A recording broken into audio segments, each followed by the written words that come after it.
Salam sejahtera Malaysia, terima kasih kerana menonton video-video dalam channel ini. Sebelum kita mula, jangan lupa untuk tekan tombol subscribe, share, like, dan komen. Let's go! Salam sejahtera dan selamat malam kepada semua pendengar. Berita seterusnya, kes rasuah projek solar, pembelaan akan buktikan Rosma dijadikan kambing hitam. Rizal dalang sebenar.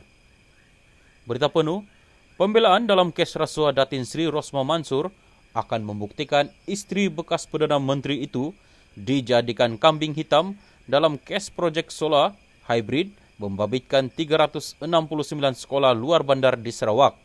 Sedangkan bekas pembantunya, Datuk Rizal Mansor merupakan dalang sebenar kes projek solar berkenaan.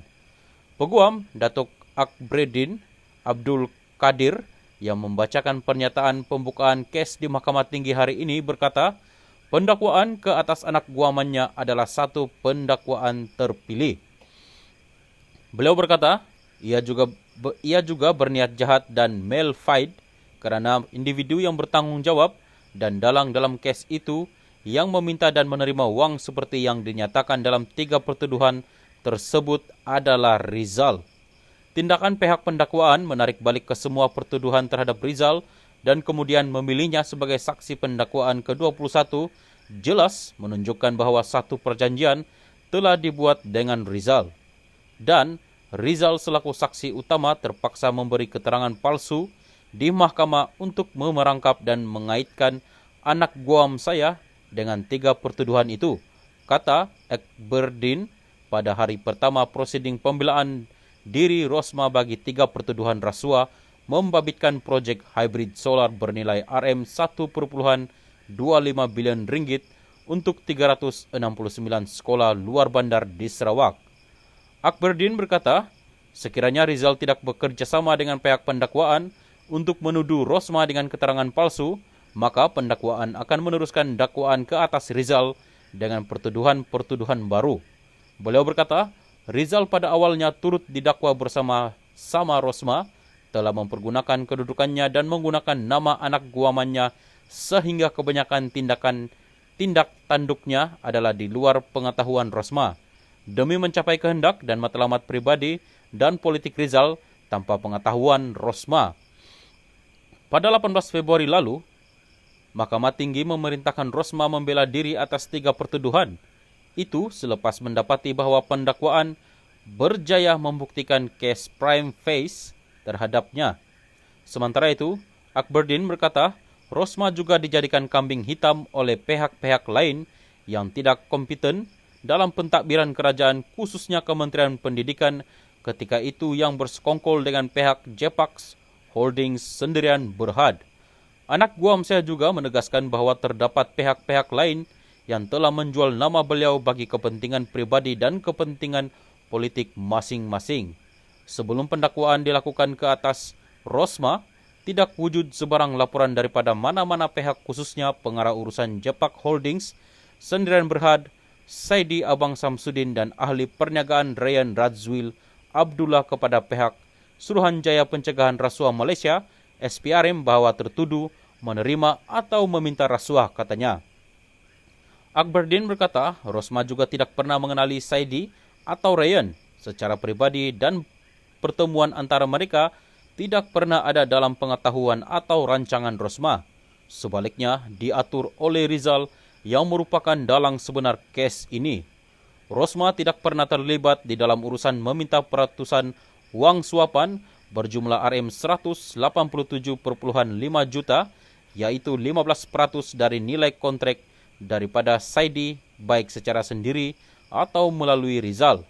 Beliau juga tidak pernah mempunyai pengetahuan bahawa Rizal telah meminta peratusan wang suapan daripada Saidi sebanyak 10, 12 atau 15% di Lagoon Cafe, Sunway Putra Mall yang kononnya bagi pihak dirinya, kata peguam itu yang turut memaklumkan anak guamannya juga tidak pernah menerima suapan RM6.5 juta daripada Saidi bagi membantu Jepak mendapatkan projek solar secara rundingan terus.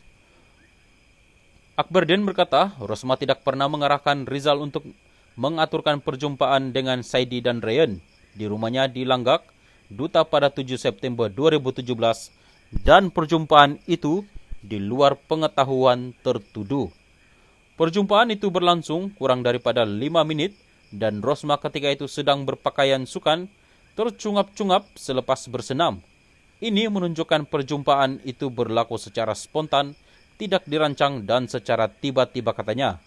Akbardin berkata, pembelaan juga ingin menegaskan bahwa Rosmah tidak pernah menjangka kehadiran Ryan dan Saidi dengan indikasi tempo singkat perbualan selama kurang daripada 5 menit serta keadaan Rosmah yang sedang berpakaian sukan tersebut. Peguam itu berkata, anak guamannya akan menyangkal dakwaan 2 beg bagasi yang kononnya mengandungi RM5 juta yang telah diterima oleh beliau pada 20 Desember 2016 di Sri Perdana adalah tidak benar. Bahkan, ia adalah rekaan dan agenda Rizal untuk mengenakan anak guam saya bagi menyelamatkan dirinya sendiri. Beliau juga menafikan sekeras-kerasnya telah mengarahkan Rizal untuk membawa 2 beg bagasi yang kononnya mengandungi RM5 juta tersebut kepadanya di Sri Perdana katanya. Rosmah, 69, berdepan satu pertuduhan meminta 187,5 juta dan 2 pertuduhan menerima rasuah berjumlah 6,5 juta daripada Saidi. Rasuah itu didakwa diterima melalui Rizal sebagai ganjaran kerana membantu Jepax Holdings mendapatkan projek bersepadu sistem solar, hybrid, serta penyelenggaraan dan operasi genset diesel bagi 369 sekolah luar bandar di Sarawak bernilai RM1.25 bilion ringgit secara rundingan terus daripada Kementerian Pendidikan. Perbuatan itu didakwa dilakukan di Lagoon Cafe, Sunway Putra Mall, Jalan Putra di sini. Kediamannya di Jalan Langgak Duta, Taman Duta dan di Sri Perdana, Persiaran Sri Perdana Present 10, Putrajaya antara Januari 2016 dan September 2017. Pertuduhan mengikut Seksyen 6, Kurungan E, Akta Suruhanjaya Pencegahan Rasuah Malaysia 2009 dan boleh dihukum di bawah Seksyen 24, Kurungan 1, Akta Sama yang memperuntukkan hukuman penjara maksimum 20 tahun dan denda tidak kurang 5 kali ganda jumlah atau nilai suapan atau RM10,000 mengikut mana yang lebih tinggi jika sabit kesalahan. Rosmah yang memakai baju kurung merah jambu dan selendang sepadan tiba di kompleks Mahkamah Kuala Lumpur di Jalan Duta pada 9.56 pagi diiringi beberapa pembantunya. Berita ini diterbitkan pada Oktober 5, 2021. Sekian. Terima kasih.